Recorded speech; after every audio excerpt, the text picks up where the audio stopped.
We're good.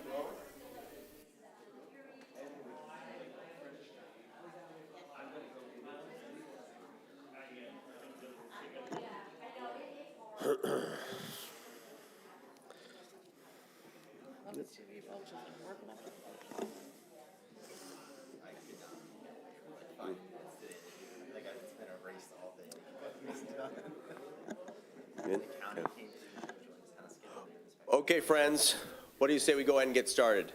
We want to be respectful, mindful of your time this evening, and just to preface, we're going to try to wrap up this evening's mayoral coffee hour at about what would we say, about 6:45? Does that sound reasonable?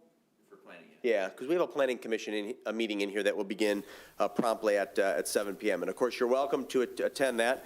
There'll be agendas on the back table. All of our boards and commissions, including planning and city council, are open to the public, and we welcome public participation and public comment. Just a few things to begin this evening. On the back table, there are several handouts that will be referenced during this evening's coffee hour. One is an informational pamphlet regarding the city's street millage renewal.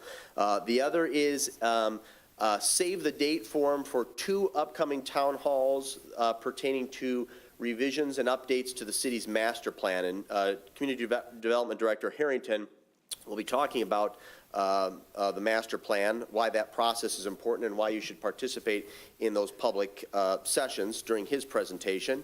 There's also, this is very handy, and it was just updated about a month ago, there is a city department head contact form that you're welcome to take. It lists all of our department heads, including our city manager. It lists the issues that they are responsible for, along with an email address and direct line. And then on the flip side of that document is some information regarding water quality. Those issues will be addressed during the city manager's portion of tonight's presentation. There are also copies of a proposed rental inspection ordinance that has gone through a first reading and will go through a second reading and will likely be approved by City Council on Monday the 17th. Issues involving water and sewer rates, relief, and some additional support to utility customers will also be discussed on the 17th. Our regular council meeting begins at 7. You're welcome to attend. If you're interested in that issue specifically, you'll have the opportunity to speak at the beginning of the meeting and at the conclusion of the meeting. I'll also note, as it relates to planning commissions, city council, ZBA, etc., all of the minutes, agendas, and support materials are provided online at Documents on Demand, which can be found on the city's website. And you can actually sign up for updates and notifications. So, for instance, today we sent out the agenda and support materials for our council meeting on the 17th. That is placed online in real time, so you can actually review the documents the same time they are distributed. So if you're interested in staying abreast of what council is considering, discussing, planning commission, ZBA, parks, etc., I would strongly encourage you to sign up for notifications on Documents on Demand. My apologies, I should have introduced myself. I think I know most of you. I'm Brian Marl, Mayor of the City of Saline. I've had the pleasure of serving as mayor for the past 10 years and am delighted to host another coffee hour this evening. I do about 4 or 5 a year. I think it's important not only to address your questions and concerns, but also to convey some timely and important information from the city side. A couple ground rules and preliminaries. There's some coffee to my right, water and snacks to my left. You're welcome to help yourself. Again, we are recording tonight's meeting. There are bathrooms, both the men and women's, outside immediately to my right. What am I missing? We are live streaming on Facebook, and when we get to, we are not live streaming on Facebook? YouTube, excuse me. Okay, thank you for that clarification, Ben. We are live streaming on YouTube, and when we get to the Q&A portion of this evening's coffee hour, we're going to be going back and forth, between questions from those in the audience and those who are submitting them online. And my council colleague, Janet Dillon. Janet, would you mind raising your hand? She will be passing around the microphone, so please wait until you are recognized. A couple rules: you can ask us whatever you want, raise whatever concerns. We don't allow profanity, insults, no interruptions. Just be courteous and respectful. We don't have to agree, but that's sort of our baseline here at the City of Saline. With that, let me do a few introductions. The presentations this evening will be provided by our City Treasurer, L. Cole, subsequent our City Manager, Colleen O'Toole, and then Mr. Harrington, our Community Development Director, will end the presentation. I'll probably share a few remarks, and then we'll do some Q&A.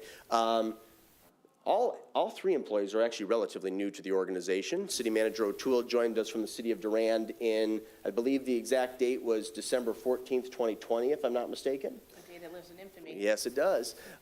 She's doing a phenomenal job. Community Development Director Harrington and City Treasurer Cole are newer to the organization, I think about 4 months now. Does that sound about right? Okay. And the City Treasurer came to us from the City of Howell. Mr. Harrington was working for the Federal Reserve, I believe, when you came here, and prior to that, he was with a municipality in this great state of Minnesota. I think they're all three doing a phenomenal job. They'll have excellent presentations this evening regarding water and sewer rates. We'll talk briefly about the street millage, our proposed rental inspection ordinance, and then the importance of master planning and how we can better solicit and entertain your feedback regarding land preservation and future developments in the city of Saline. So unless there are questions for me, we will begin with City Treasurer Cole. You can speak. Oh, I can yes. From here? All right, great. Can everybody hear me okay?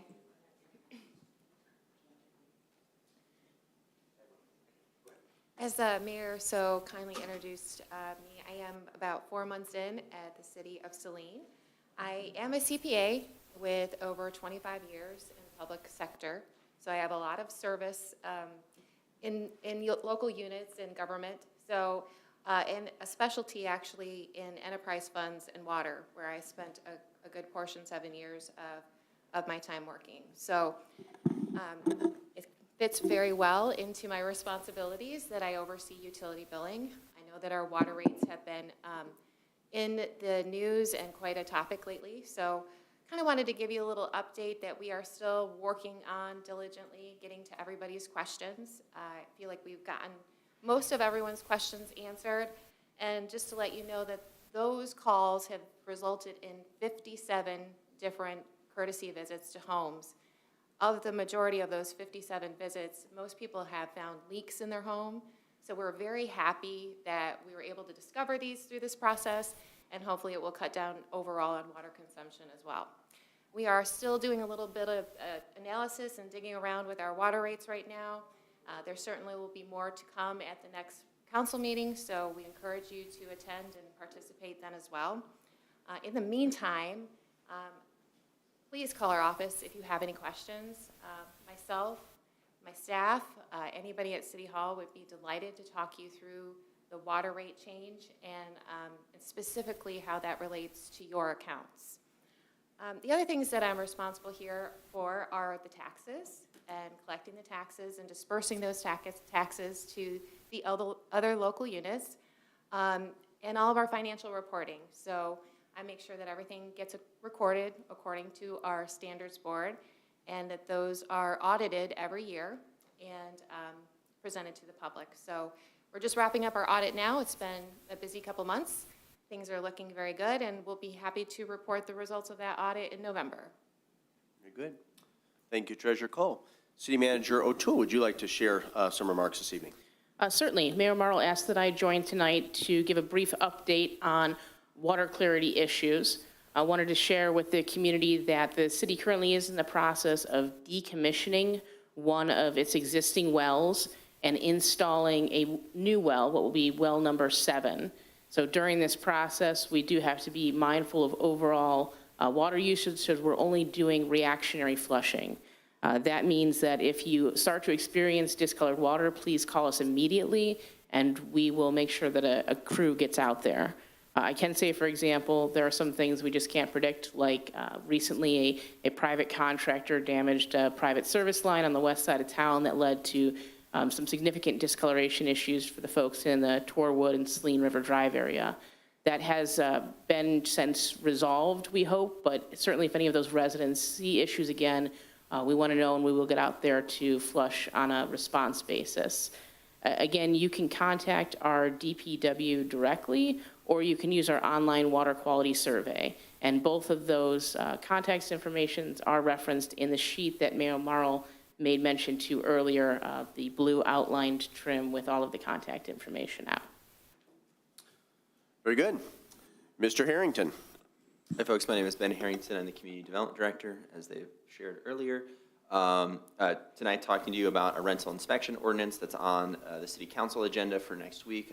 It's really meant to ensure the safety and availability of our rental properties, both multifamily, single family alike.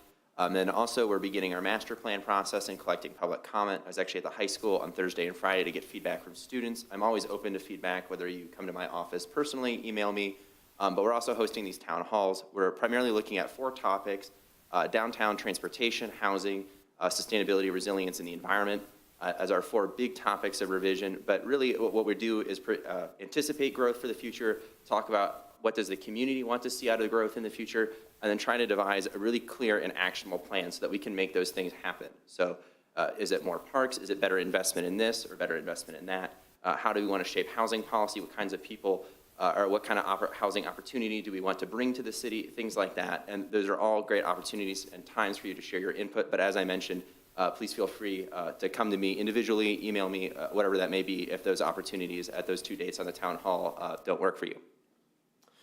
Mr. Harrington, can you dive just a little bit deeper on the importance of the master plan, not only for this municipality, but all jurisdictions, and how often that is revised and looked at by a municipal jurisdiction? I apologize. So the master plan is something that we update or review every 5 years. So the municipality has the option to effectively say the last 5-year iteration, our 2017 master plan, which is on our website, that's great, that's good to go. We just renew it for another 5 years. Saline hasn't changed drastically in the last 5 years, but it has changed in some crucial ways. So we're reevaluating these topics and making sure that we're taking them into consideration. But it's really meant to act as a guiding department for the community development department, but really the city as a whole for how are we using our resources, how are we using staff time, and then how are we going to essentially act upon the ways we wish to see the city change, both as it relates to development and growth, but also how do we use the space that the city owns? How would we like other people who own different lots that may be leaving the city? How would we like that space to be used? But essentially, the future land use is the primary goal of it and kind of the guiding thing. So it doesn't touch directly on infrastructure investments like water and roads, but those things are mentioned tangentially because we're talking about how is the city going to change, how is the city going to grow, how is the city going to develop. Very good. 2 other questions that I know will come up before we entertain thoughts and questions from the audience. The first, I believe, is for the city manager. We did 2 separate town halls on the 2022 street millage renewal. There was an excellent PowerPoint. If residents or business owners wanted to access that PowerPoint, can that be found on the city's website, or should they email you or another staff member directly? No, that information is found on the city website. We have a page dedicated to information regarding the street millage that includes that presentation as well as some frequently asked questions. Very good. And then my final question is for City Treasurer Cole. This was discussed at the last council meeting. I'm sure it would come up tonight. Can you talk about the importance as to why certain property owners would benefit from a second meter if they don't have one installed already? Absolutely. When you have a second meter for a sprinkler, that water actually doesn't go through our sewer system. So we have a special rate for you. Right now, the rate is $12.85 per 1,000 gallons for sewer to be treated. And when you have a sprinkler meter, it's only $5. So it drastically reduces the rate that you're being charged. So especially given the rate increase, I would highly encourage if you haven't set up a second meter to do so. 1 second, Sal. We'll get to questions. I wanted to introduce just a few other folks who are in the audience this evening. In addition to Council Member Dillon, we have Mayor Pro Tem Dean Gearbaugh. Dean, you want to raise your hand? Council Member Jack Seo, and then our State Senator Jeff Irwin. Jeff, we're honored to have you here. Is there anything you'd like to share this evening?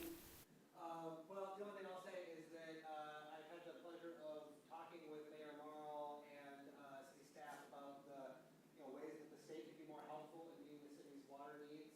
And I'm just here to listen, to get more ammunition for that, frankly. And if any of you are willing to send me information, send me an email with a little bit about how this has made been a challenge for you, that's all valuable to me, because one of the things I'm doing is I'm trying to work with the city and DNR and Eagle to try to make sure that some of the water infrastructure money that the state approved in the spring, when that starts coming out of the spigot, that some of it comes here to Saline to reduce costs and to help the city accomplish what it's trying to accomplish in terms of water and sewer. So really just here to listen and learn, and want folks to know that we have been talking about this offline and how we can try to bring some resources from the state, because they're needed and they're important and they're Very good.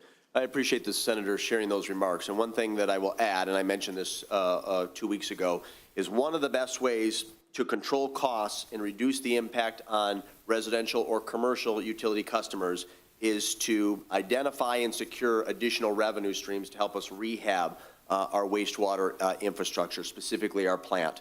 And quite candidly, I believe it's sort of a once-in-a-lifetime opportunity because of the president's new infrastructure statute. So last year, or this year rather, we applied for an $18 million federal appropriation. We will likely apply for a similar appropriation in 2023. We also talked last week with Senator Peters' office about some EPA grants, which we believe we're eligible for. And I suspect we will apply for said grant. The application deadline, I believe, is around the 15th, 16th of April each year, if I'm not mistaken. It's in the spring. And I suspect that grant application will probably be in the $8 to $14 million range. So I mention that because those requests are often not successful unless citizens like yourselves avail themselves of your civic responsibilities, I guess for lack of a better way to articulate it, and write, communicate, make phone calls to your federal or state officials, who's ever doling out the money to encourage that Saline receives its fair share. So that has been a push in the past, and it will be again in the future. Senator Irwin. Yeah, just to put a finer point on that, I'm gonna stay in this as long as I can, but when I leave, I'm gonna leave some of my cards in the bag. My name is Jeff Irwin. I'm really easy to find. I guarantee you can find me very, very easily, but I'm just gonna leave some of these in the back, so if you wanna send me a message, give me some of that ammunition I need to put pressure on the state, you know, to make sure that Saline gets a piece of what's deserved and what's available because of the federal stimulus dollars. Very good. Thank you. Treasurer Cole, City Manager O'Toole, Mr. Harrington, and am I missing anything, or is there anything you'd like to share before we open up for questions, concerns? No, nothing. No? Okay. Councilmember Dillon has the microphone, so please raise your hand if you'd like to introduce yourself. And again, we're going to rotate back between audience and those who are participating remotely. So ask your question, and then any member of the panel or maybe my council colleagues can Testing. best address it. Can you hear me? We can. Just a question. I'd like everybody to raise their hands if you live in the city of Saline proper.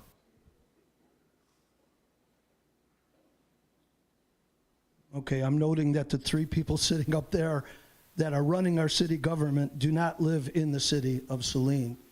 I wanted to ask the treasurer, I believe you spoke on the water meters situation. Is that correct?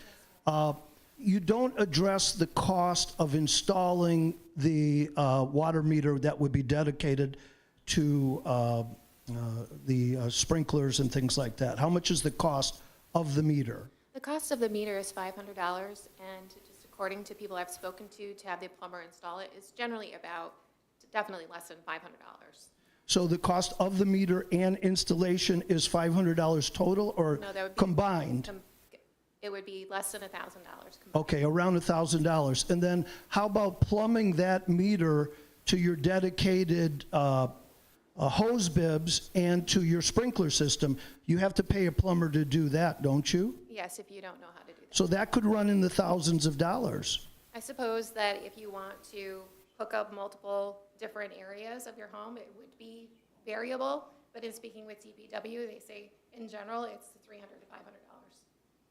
So the answer is it could cost thousands of dollars to connect all your exterior water to a new meter that's dedicated to that. The $1,000 quote that she's providing includes the typical installation by a plumber. So what we've heard is it costs between $300 and $500 to get a plumber out to install it because you need a backflow preventer. The meter itself is a cost, the permits and the meters are a cost of $500. Now, I will say one of the things we will be discussing at our October 17th City Council meeting is whether there is any particular relief we can provide for that. But I will be frank, the city pays a cost for those meters. So at the very least, the minimum cost of the equipment needs to be covered. So I'll ask you this because I think it's kind of misleading. To the cost of putting in the meter and plumbing it to all your exterior water is there's an expense. So as a resident, you have to think of the reward and when the payback would come. Now, other communities, I don't understand why you don't take fourth quarter and first quarter water bills, see what the usage is during the months where people are not using water outside, and then come up with a formula to reduce the sewer usage of the water bill in the second and third quarters of the year.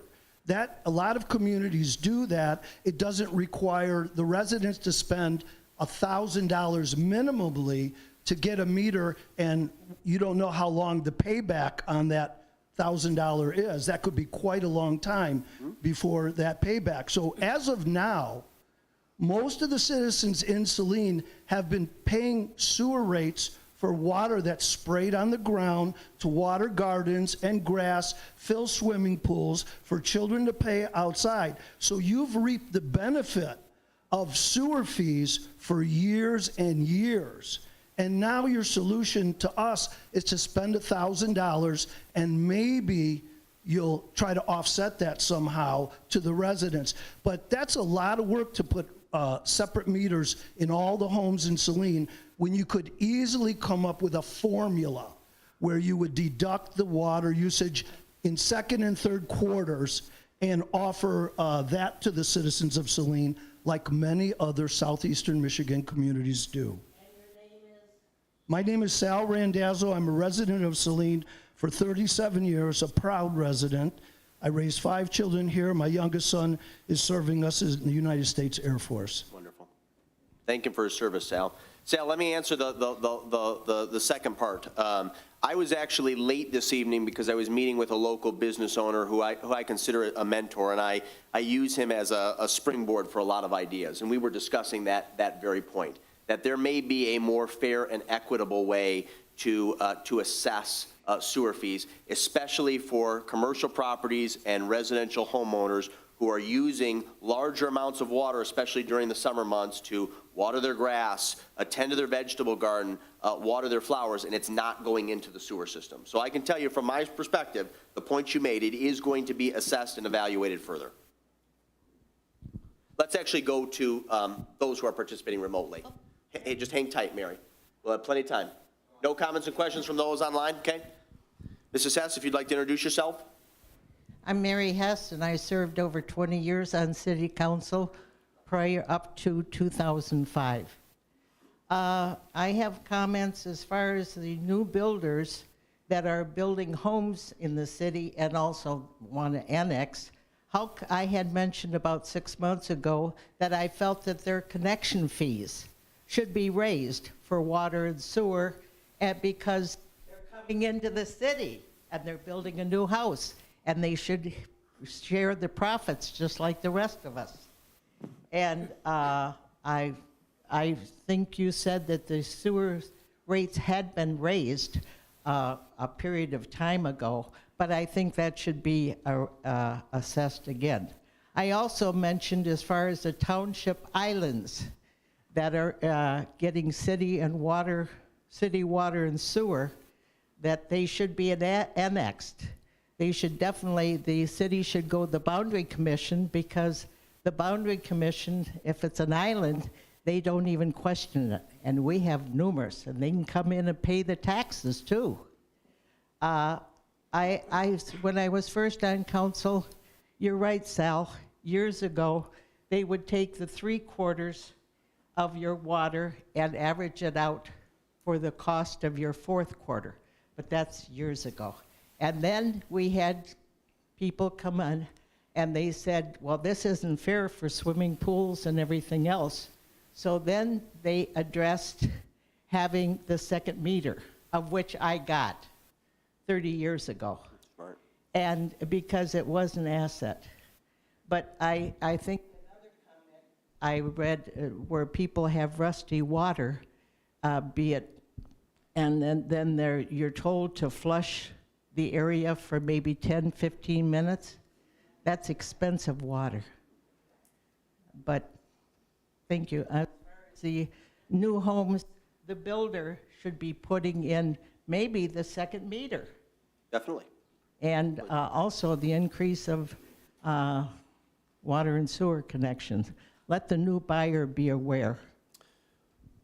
Let me make sure I got the two questions, because I actually think they're best addressed by staff, probably specifically the city manager. And you correct me if I'm wrong, Mrs. Hess. So the first question is, what is our process for evaluating tap-in fees, especially for home builders? What are our fees currently? And do we have a plan to adjust those to meet expenses in the ensuing years? And the second was, what is our plan or strategy, rather, for eliminating islands within the corporate limits of Saline? Is that correct? Were those the two questions?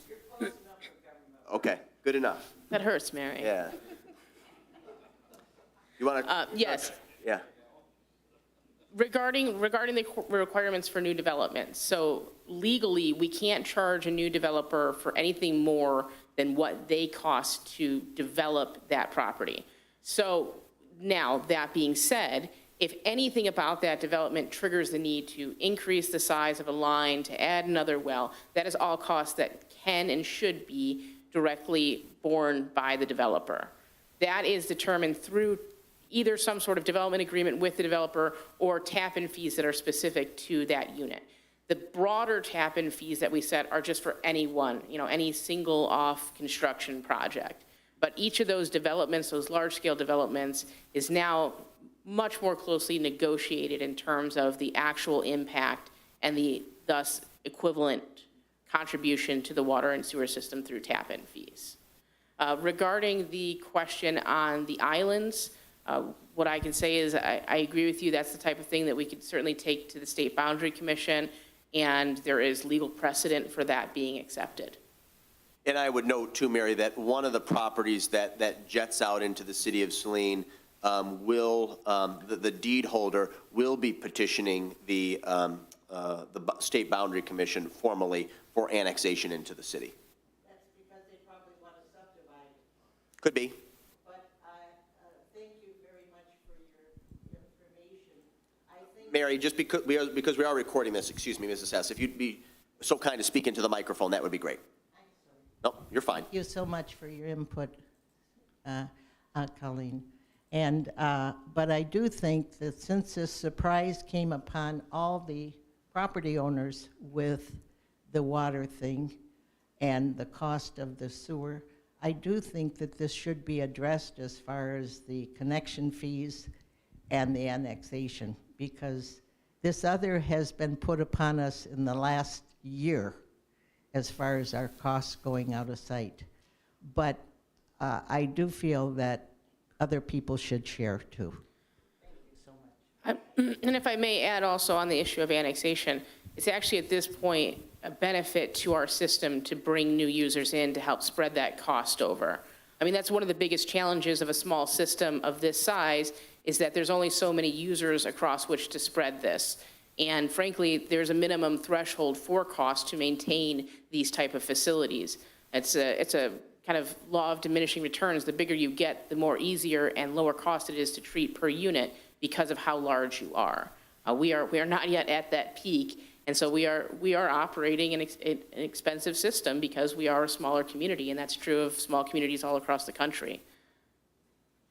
Let me refer back to our SETN manager. No comments, questions from those participating remotely? Okay. Want to make sure, just hang tight for 1 second, Sal, because I think we have a new question to my left here. Go ahead. Hi, McCullough. So to do with the rental inspection ordinance, is there a copy here somewhere? Yeah, there should be some copies on the back table. If you need me to print out more. John, if there's none left, we'd be happy to get you one. Okay. We welcome your feedback before Monday. Okay, that'd be great. Then to do with that inspection ordinance in there, does that say exactly what will be inspected on a rental? Yep, so it's going to be a International Property Code maintenance inspection effectively. So it's a safety inspection to make sure that the house is compliant with the state building code, as well as make sure that it's safe and habitable. But yes, I believe that the scope of the inspection is in that ordinance specifically. Okay. John, can I stop you real quick? Because John is, I believe, a very conscientious landlord. Can you also speak to the benefit that conscientious landlords get if their inspection goes well? Right, so if your inspection goes well, so effectively, when we're establishing the ordinance, we have to establish times for re-inspection. So if you pass with flying colors, have like maybe a minor issue or two, you get a bonus on your time for re-inspection. So effectively, you get it put for an additional year. So it's supposed to be every 2 years. You would have a third year then before you're required to have another inspection. But really, we've had a multitude of issues with our rental properties in the city, specifically some of the larger ones that I'm sure many of you are familiar with, where a roof collapsed. And we've had other issues around the city with those properties as well. It's not meant to be predatory. It's not meant to target any landlord or anybody specifically. It's really just to ensure the safety of our tenants in the city and make sure that the people who can rent in the city have a safe place to do so. Okay. Did you consider inspecting the multifamily and not the single family, since you've had trouble with multifamily? Unfortunately, legally speaking, we can't discern between the two. We would effectively, no matter what we would find in a multifamily, if we chose to only inspect multifamily, it could be thrown out in court because we would be considered biased and targeting only towards the larger complexes themselves. But that being said, there are issues with some single-family homes that we've already dealt with as a building department. So we haven't not inspected rental homes, but we have to go through a certain process as a building department in order to be allowed to enter a rental property to then inspect whether something has occurred or not occurred. And I will say it is our priority to target those larger multifamily houses first in this process. So what I would expect, it would take us potentially up to a year to actually get to even those single or smaller residences. Okay. All right, and then to do with water and sewer bills for a rental. The way you have it set up right now is if a tenant does not pay, you will not shut off the water. I've requested you to shut the water off when a tenant doesn't pay. And then when they leave the rental, then that falls back on my taxes. And I don't think that that's right or correct. I mean, I think you could do something about it. Recently, I had it to where a tenant paid the final water bill, and then it showed online that it was paid. And then as soon as I returned a security deposit, they stopped payment on it, and that's a $690 bill that I've contacted you about. And that's going to fall back on my taxes, even though it was showed paid. I refunded the security.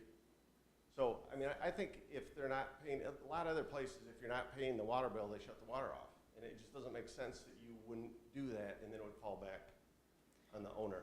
I would be very interested in talking with you more about that issue offline, because this is I think, a new issue that's being presented to Treasurer Cole and I, and there may be some procedural or policy changes we can address. Okay.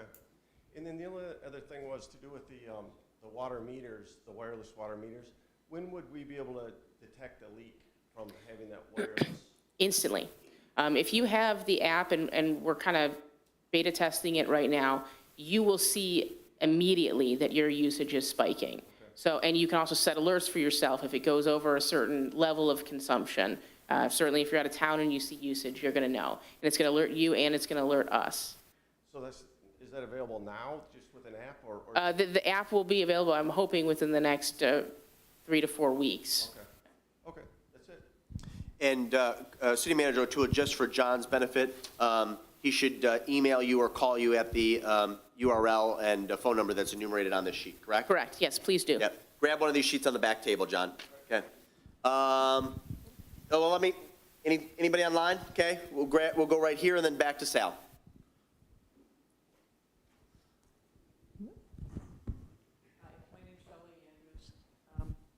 My name's Shelley Andrews. Sorry, I wasn't talking in the mic.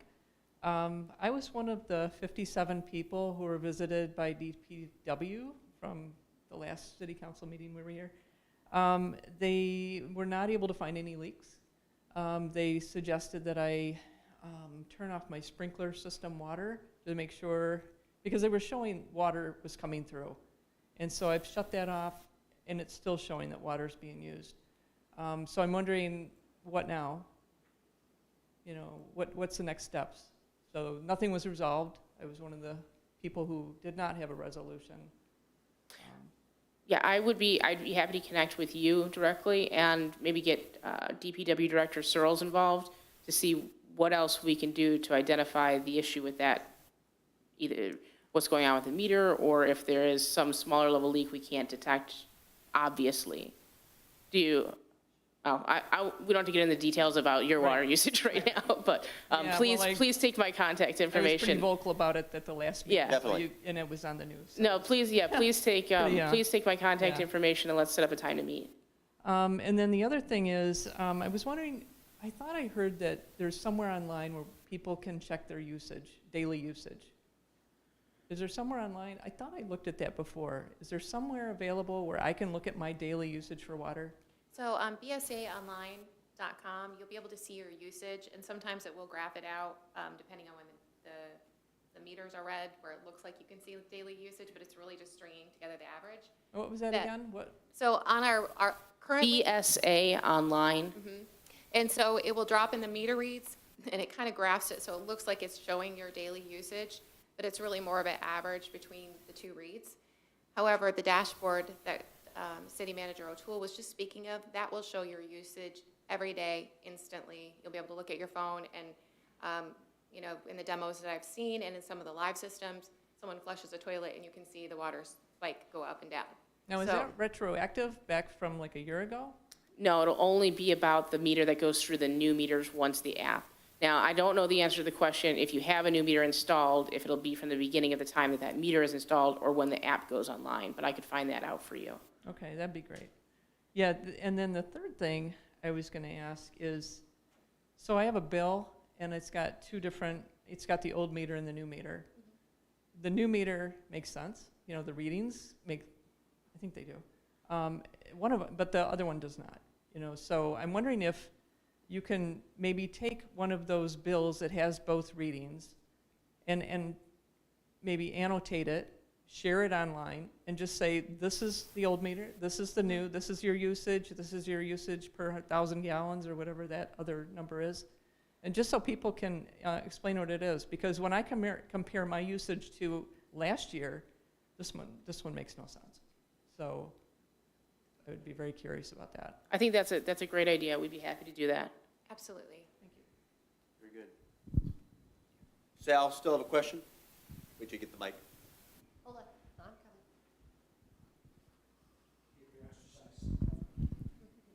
Sal Randazzo again, 37-year resident. I want to address the new ordinance for inspecting anything that is rental. Obviously, I was a young man when I moved here 37 years ago. I'm getting older. My wife is getting older. We would really like to age in place here in our home in Saline, of which I worked very hard to improve. And in order to do that, I might have to have somebody rent a room in my home that could also function as a caretaker. I believe under this ordinance, that would put me in your crosshairs, where I would have to come into compliance, and I would also have to have an inspector come into my home. So these regulations, I'm against these regulations for the fact that they start to impinge on our freedoms and also on our property rights, because a government entity is not supposed to enter a home or a property without a warrant. And only they can enter if there's something in danger happening. So now creating an ordinance that allows government people to inspect your home. The other thing is, these ordinances are not applied fairly across the board. I know you want them to be. I know that's your desire, but that's not how it works in the real world. They get unfairly, there becomes unfair enforcement, where some are enforced and some are not, at the arbitrary will of the enforcers. I got a quick story because I'm involved smack dead in the hairs of an ordinance like this. I owned a commercial business in Saline. I was on an industrial zone property. I had trailers on that property, which were allowed under the industrial zone. Well, somebody in the city didn't like that. They wrote me a municipal civil infraction for zoning. I ended up in the district court in a trial in front of Judge Simpson. Even though I had the law on my side, I had a fair trial, I represented myself, and the judge himself said I had a colorable argument and that I represented myself as good as any lawyer had ever been in front of him with witnesses. He found against me. The city attorney said, we want attorney's fees. The judge awarded them $2,000 in attorney's fees. Because I had a trailer and the city maintained I erected a structure, even though the city attorney argued that it was erected and on the ground by the force of gravity. That's what erected was. Judge Simpson found against me. I knew he would. I appealed the case to the circuit court. Judge Shelton, former mayor of the city of Saline. Judge Shelton found that it was a frivolous case, fined me another $4,000. Now I'm at $6,000. Just me, father of 5, $6,000 fine. I had to take the case myself. I can't afford lawyers. Up to the Michigan Court of Appeals, the second highest court before the Michigan State Supreme Court. I prepared all the documents and all the transcripts and brought it before the judges. They didn't even need a hearing because the law said, the law was clear, and I brought it to Judge Simpson. You cannot fine over $600 for a municipal civil infraction code violation. That was in the law, and the judge didn't want to hear that. Well, the Michigan Court of Appeals vacated both judges' orders, and it was only $600 that I had to pay. But I had to do that myself. This ordinance turns this into a municipal civil infraction, and municipal civil infractions people, you don't get a court-appointed lawyer. You have to pay to represent yourself. Now imagine if I had to go through that fight, of which I prevailed, and pay a lawyer. You would have bankrupted me. You would have bankrupted me. So if you want this ordinance to go through, then put in there that you'll provide lawyers for people that can't afford to represent themselves on a municipal civil infraction. Thank you. So, yeah, there's a couple points there. So if you were to get a caretaker cert, that would actually be an entirely different situation than what would be regulated by this ordinance. It wouldn't affect people who effectively have an at-home caretaker renting a room or otherwise. That's kind of a unique situation, and I don't think we would even technically allow aspects of that depending on the exact relationship that you might have with that person. So It's all up to interpretation, though, and different code enforcers are going to interpret it differently. And this, like I said, you talk about standing up in court. I don't think this would last in federal court because you don't even have a grandfather clause in here. You're making people comply who are not in compliance now, and that's a regulatory taking. They own their property. You're taking it by regulation now. And the more regulations you put on homeowners and property owners, the more you're taking their property rights away from them. It's not necessary. If there's a problem with a rental unit, they can call the city. You can send somebody out on a complaint. You don't need to, and it says you'll proactively, you're gonna go policing around the city looking for trouble. That's what happens. I know what happens in the real world. I ran for city council twice. Both times I ran for city council, a code enforcement officer appeared at my home. It's just a coincidence, I'm sure. But the more power we hand to government, the more government can abuse the power against the people. So, sir, I understand your stance, and I respect that we have a difference of opinion on that. I will also add that, so I know we have a landlord in the house. If your tenant were to complain about any of the number of things that we would be inspecting, like my smoke alarm doesn't work, or I have an appliance that's broken, or my heat isn't functioning, they could come and complain to the city. None of this is new to the scope. We're not adding our scope in terms of what we can enforce in terms of the state building code or that international property maintenance code. We're keeping the same scope, but because we've had an enumerated number of issues with landlords not providing adequate heat, having roofs collapse, having other real health and safety issues, exposed electric, water in basements for 6 months plus. I mean, we've had a lot of issues with rental properties in the city of Saline. So this is just proactively, yes, going out and making sure that we're addressing these problems because tenants often don't know their rights. Tenants are often afraid of retaliation from their landlords should they choose to make a complaint or being evicted. And although, yes, they could also go to court, they're equally as distressed economically and would have a hard time winning a lawsuit against their landlord, especially if it's a larger property owner. The balance of power there isn't really fair to begin with, which is why the city is pursuing a rental inspection ordinance in the first place. And one thing I think is important to add when we're talking about these properties, especially multifamily housing, Saline is home to state-recognized affordable housing units. And those individuals are generally filled by vulnerable populations who need a voice.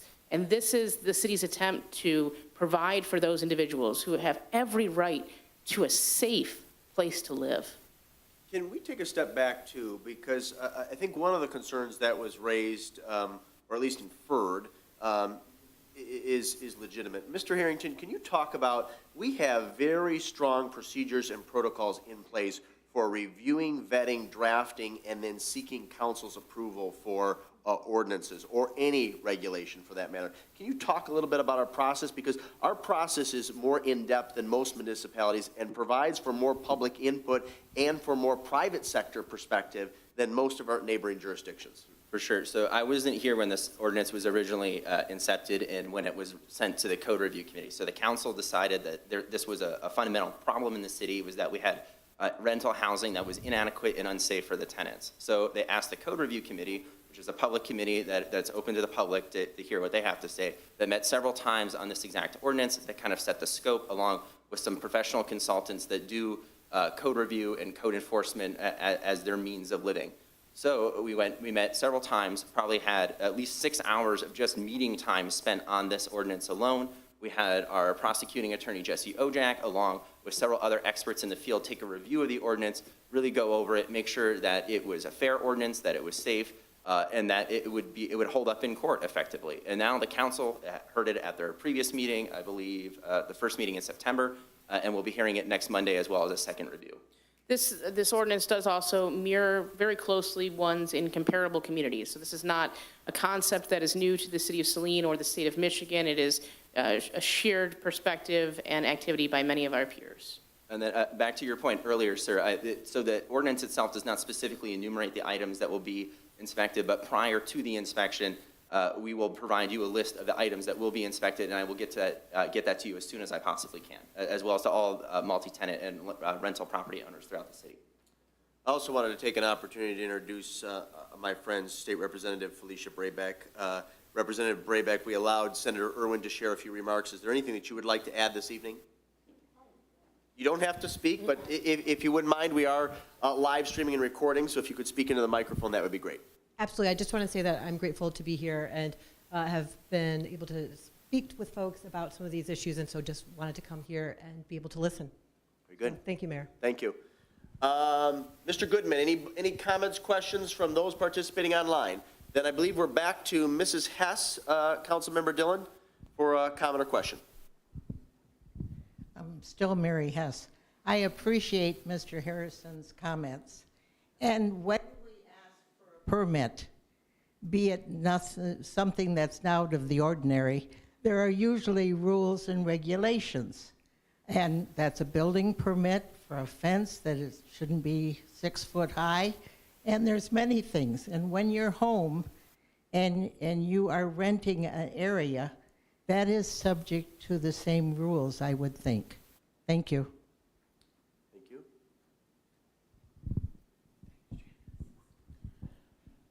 I'm Toby Crotty. I think probably some of you, if you are on Nextdoor or the Saline Post, probably are familiar with my name, and I was a bit Irish and vocal at last week's council meeting. Treasurer Cole brought up a very good statement of, 57 residents that her department was able to help in assessing what's going on with their individual water systems, finding leaks, etc. Colleen is made mention of the second meter situation being maybe a tool for some of us to help reduce these incredible increases. I don't have a second meter. I live in town in barely 1,000 square foot house. If I have a leak in my house, I'm not a master plumber, but you can bet I'm gonna know if there's a leak. There's nothing hiding in my house that's a running toilet or a leaky pipe or anything of that. I think that this water system, I hate to digress and go back to that, I think that the landlords and Mr. Randazzo have some very valid points on many other issues, but I think hearing 57 people, that's fantastic. I think the recommendation of second meters is definitely a good idea. There's no argument there, but that is dealing with individual situations. This issue, and I'm sure council, everybody at the Diaz is realizing that people are, and I'm sorry, I won't use my Irish language, are not happy about the situation. It is a very large amount of people. And what we're hearing, at least so far, and I'm gonna save some of this for next week's meeting, because I'm running out of things to write about, but what we're hearing is like these Band-Aid solutions, and we're not hearing a whole lot about what is the go forward program. You know, what is city government planning on doing? I'm looking at these estimates still that I hope are going to get adjusted, because obviously the information that we got from our consultants in regards to this initial increase were completely out of whack, and we're having to still digest that, and we're having to prepare ourselves to go to the continued increases throughout the next few years. It's very scary. It's very scary for somebody that's lived here for over 25 years, and like I said last week, my wife and I planning on retiring here. We've invested, as Brian knows very well, we're in the midst of investing long, hard, saved money into improving our home. No extra square footage, just improvements on our home. I love this city. My wife loves this city. I want to retire here, but I am being priced out. I cannot afford it. And we need to come up with some broader answers for people to let them know this is what we're doing. Not, you know, I don't have $1,000+ to put a second meter in. And in reality, I don't need it. I mean, I have a flower garden, I have a vegetable garden. We water them, sure, not excessively. I do not water my lawn. I cannot afford an irrigation system, and even if I could, I wouldn't use that, because on a general basis, not just in Saline, but across the country, we have water issues. We have water issues all over our country that need to be dealt with, but laying this type of bomb on the city residents right now to this degree is just totally ridiculous. Toby, let me, and then I'll have the city manager chime in as well. Let me start, and I just want to be crystal clear to your question and a concern raised by Mr. Rendazzo. I think there's unanimity amongst those of us on the panel this evening that a second meter is an option for some property owners. You would be in the same boat that I'm in. I don't need a second meter. I don't regularly water my lawn. I don't have an irrigation system. For those people who do, a second meter is very appropriate and practical, and in a true sense will probably pay for itself in one or two seasons.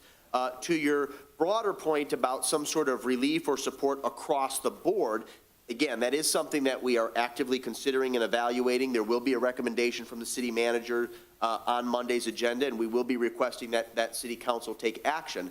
That enumerated item on our agenda may spur some additional discussion. In fact, I'll be offering some ideas as well in terms of additional steps we could take to provide some support and relief to our utility customers, specifically our residential utility customers.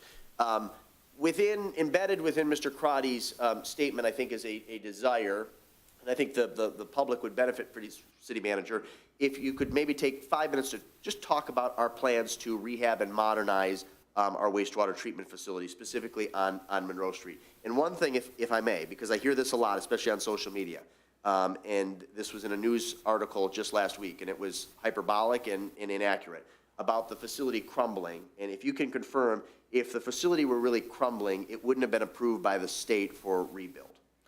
Correct. That's a very accurate statement, Mayor Merle.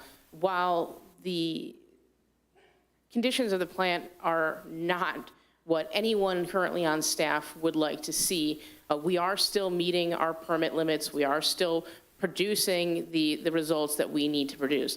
The issue lies in the fact that all of our equipment has reached the end of its life. The processes that we have in place, some of them are greater than 35 years old or haven't seen a rehabilitation in several decades. And realistically, I would be the first person to admit there could have been better planning leading up to this point to phase in those changes over time.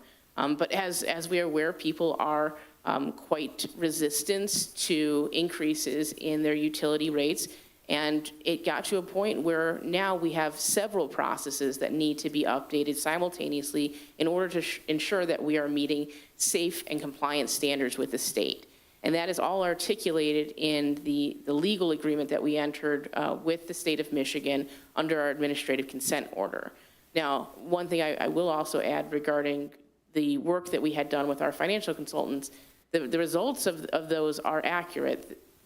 The issue is if you have greater consumption, you're going to see more of an impact than the average resident. Some good news from that front, though, we are performing another rate study. It's required of us as part of the state revolving loan program. So the city was recognized as meeting the threshold for participation in that program, and the interest rates actually remain the same from the prior year. And we had anticipated with the way that the market's going that they would be increased. I don't know if anyone has ever done amortization calculations, but 1 percentage point difference is massive when it comes to the total cost of a project, especially a $64 million project. So I am expecting that will have a sizable impact on the rate trajectory that we have for our sewer rates moving forward. And I'm hopeful that if we continue to have residents communicate with our state legislators and our federal legislators, we will be able to piece together additional funding support for this project and hopefully hold these rate increases more steady in the future so that it's just a standard 2 to 3% increase over year instead of these massive jumps. But the project is moving forward at this point. We have the funding from the state and really the green light to move forward to make those rehabilitations happen. And with that means that we will have a plant that will last us for the next 30, 40, 50 years to come without significant issues, so long as we continue to invest and take pride in it. The other thing that I would add is, I think the city manager is correct. Over the past probably 35 years, there were missed opportunities where we could have invested in integrated new technology into our wastewater treatment plant. And if I were to single out an era specifically, I would cite, a decade, 2 decades back where times were good and the economy was very healthy. And then, of course, we entered into a very anemic economy in the early 2000s, and then the Great Recession circa 2007, 2008. So there wasn't the funds or the bandwidth to really pursue a comprehensive rehab. But I do want to take just a moment to talk about what we've done over the past decade, beginning in 2013. So beginning in 2013, 2014, under our old wastewater treatment superintendent, Bob Scull, we did initiate an initial rehab of our facility. Then in 2016, we did an odor abatement project. And then we started the process of evaluating either a rebuild of our existing plant, connecting to a regional authority, or building a new facility elsewhere in the community, I believe in 2018. And there have been numerous reports and analyses done on that point, a major one by Tetra Tech, and then a review of Tetra Tech's analysis by OHM. And both of those documents are available for public consumption if you're inclined to read them. They're quite technical, but we'd be happy to share them if you're interested. Let me refer back to Mr. Goodman, our SCTN director. No questions or comments from those participating remotely. Any additional comments from those in the audience, especially those we have not heard from? Let's go to Mr. Miller.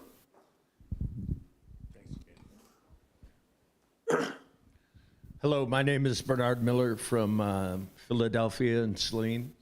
I spoke with the treasurer last week, and the dual meter system is fine, but when you back out the wastewater treatment plant, it seems like to me that irrigating your lawn is a luxury, and that people that irrigate their lawn should be taxed, should pay a higher rate per gallon than those that just use their normal household meter. I just can't. I find it somewhat perplexing that to fill your swimming pool or to irrigate your lawn, that's a luxury. I mean, that's not the same as Mr. Crotty that that's worried about his future. You know, I'm just perplexed at, you know, why the second meter is billed identically as the regular usage. And I'm talking about backing out the wastewater treatment plant, of course. Treasurer Kohler, City Manager, do you want to comment on that? Maybe you have perspective of what other municipalities do? Yeah, I would be happy to share. I think in other communities, we've certainly seen a greater push towards water conservation, which is something that I know is on the mind of council. For example, in at least one neighboring community that I'm aware of, they require new irrigation systems to install smart meters so that at the very least they're not watering when the ground is already saturated. And I know anecdotally from folks that have used that is a very helpful way to reduce consumption and make sure you're being mindful of when and why. I guess, what are any other points you'd like us to touch on? I'm really talking about having the two-tiered rate for the luxury. So regarding a two-tiered rate, I'll defer to legal counsel, but my inclination is that would not be legal. The state requires us to bill only on the impacts of that user's connection to the system. So they are not necessarily causing a greater burden on the system by just using water. Right? It would be very difficult for us to justify, legally speaking, how they should be warranted in being billed differently. They are causing a greater burden on the pipes. The galvanic action through the pipe, you know, the degradation of the iron pipes, they are. More so than any other individual user of water, I believe, is the challenge that we would face in court in that particular case. Okay, thanks. Yep. We tend to be legally risk averse as municipal government officials. So. Thanks for the comments, Bernard. Let me provide an opportunity. Actually, this gentleman has not. We have one that's online. Oh, okay, we'll go to the online one first. Ben, do you want to read it into the microphone, and then we'll jump to the gentleman in the back? Yes, Melissa at home asked, was it intended to be a 100% increase, the water rates? No, the water rates were not intended to be a 100% increase. And what I would say to anyone who's experiencing a bill from the last quarter to this one, or from their previous similar billing quarter to this year, to please call us and we'll help you look through your usage to identify what has changed about that use, because the rates are applied universally. So it should not be a 100% increase if your usage has remained relatively consistent. And just for Melissa's benefit, I believe that was the petitioner who's participating remotely. Would you like her to either email or call you, or the city treasurer directly? The city treasurer, please. Okay, let me state for the record, since she's participating remotely, the city treasurer's contact information. So again, L. Cole, city treasurer, is responsible for finance, tax, utility billing, collection, payroll, accounts receivable, and payable. Her email is ecole, C-O-L-E, at cityofsaline, all lowercase, all one word, .org. Phone number is 429-4907, extension 2203.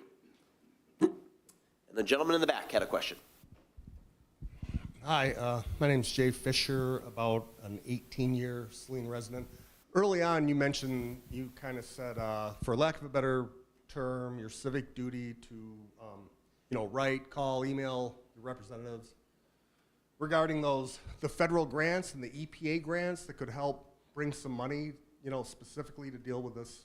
Yep. Can you talk a little bit more about that? I'd be happy to, and I'm sure the city manager can chime in as well. So President Biden and congressional leadership, and it ultimately was enacted by a bipartisan vote in both the House and Senate, approved, I believe, in the last quarter or maybe the third quarter of 2021, a new infrastructure statute.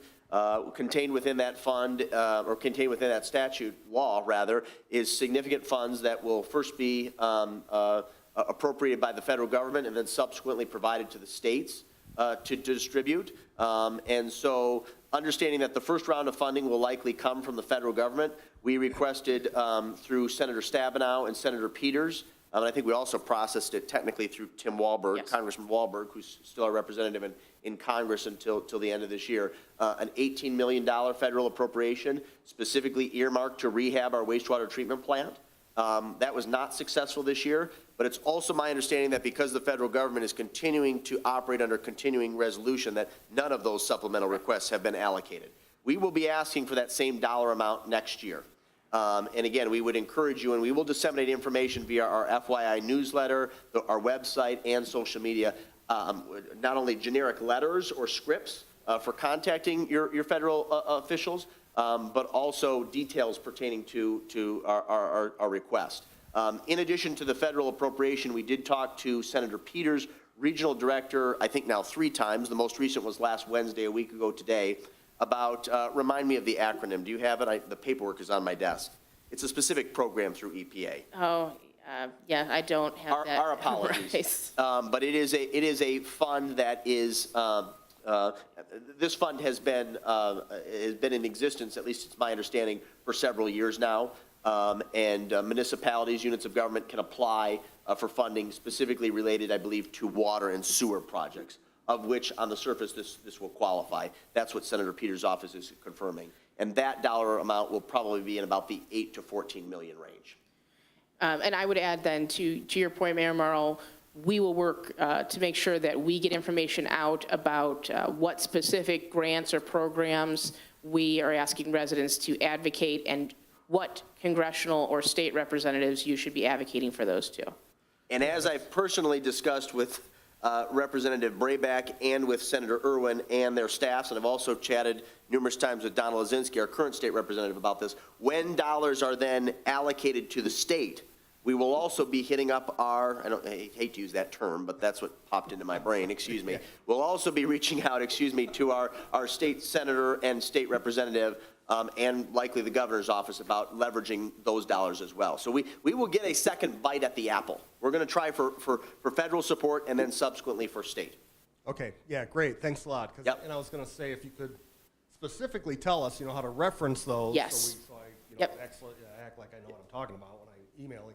And then, I thought I heard you say the 18 million. That's a pretty big chunk from the 64, but I missed the part about it didn't go through. So, yeah. Correct. And as you may know, the appropriation process in Washington, D.C., what you ask for and what you get are not always the same. So we think the ask is reasonable, but obviously we will gladly accept any level of support from both our federal and state partners. Let me, because we're about to wrap up, we've got about 5 minutes. I did want to provide an opportunity for my 3 council colleagues to provide some remarks. So let me start. Janet, if there's anything you'd like to share this evening, and then we can jump to Dean, and Jack if they have any remarks. You don't have to share anything, but I'd love to provide you the opportunity. No, thank you very much. I just wanted to say to residents that if you have concerns, always feel as though you can reach out to your counselors too. We are here, we are elected by you, we represent the community, so please don't hesitate to contact us. Sometimes we can put you in touch with the right people. At this point, for this issue, we have identified who your contacts are, but for other issues at any time, feel free to reach out to us. Very good. Mayor Pro Tem Gearbaugh, anything you'd like to add this evening?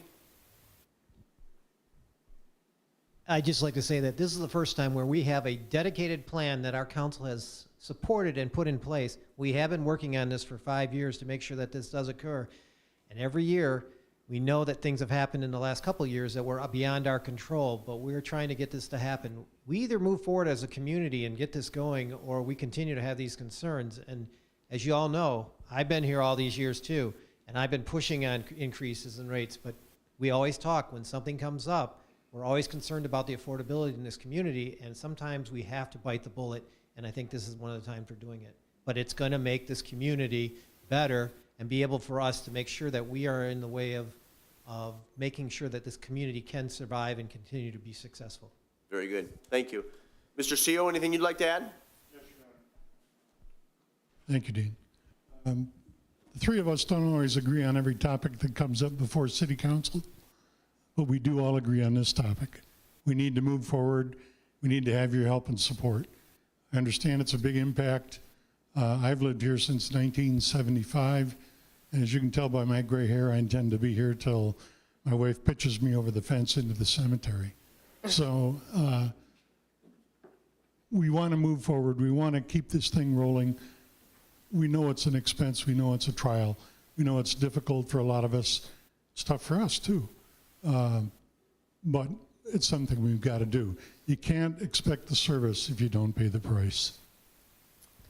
Thank you, Mr. Seal. And Mayor, sorry, again, if I may just reiterate, the Washtenaw County does have resources for any individuals that are truly experiencing an economic hardship, or our seniors, our low-income residents. There is a dedicated program through the county to help pay for water and utility bills, and they've encouraged us time and again, please direct residents to apply if they believe that they need assistance. They try their best to help everyone. Very good. Councilmember Dillon, I think we're going to take one last question in the back. I'm Paula from Torwood. I just want to say to the three council members that just spoke in unanimous fashion, I believe the citizens are all interested in having a great water infrastructure. The issue that the citizens have is that it's all being placed on us at once. We thought we were getting an $81 per bill increase, and that's what we read.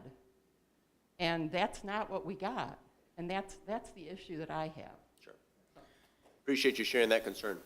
And I think to that point, I'm happy to take ownership of the fact that we could do a better job messaging. You know, we used in our rate study average rates, and what is average is relative to your individual household and your individual uses.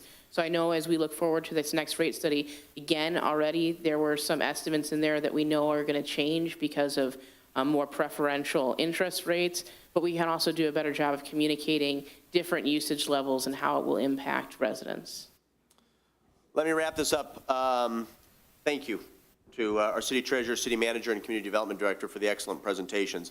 Again, on the back table, there is a informational pamphlet regarding our street millage, save the date, and some additional information about our upcoming town halls regarding our master plan revisions, and then a contact form for all department heads and the city manager, along with information on the flip side about water quality. If there are not additional copies of our proposed rental inspection ordinance, please connect with Mr. Harrington, and he'd be happy to provide you either a hard copy or an electronic copy. Again, if you're interested in city council meetings or any board or commission that's part of our municipal portfolio, please go to Documents on Demand, review the agenda, support material. You can sign up for updates. Also note that our next council meeting is this coming Monday. We have a work session at 6 p.m. to deal with post-employment benefits, and then our regular session at 7, and water and sewer rates and some relief and support to our utility customers will be discussed. You will have the opportunity to speak at both the beginning and end of the meeting if that is the issue that you are particularly passionate about. We do have a planning commission meeting that begins in council chambers at 7, but I believe myself, the city treasurer, community development director, city manager, and my 3 council colleagues will stick around in the event that you have individual questions or concerns for any of us. Thank you so much, and have a wonderful evening.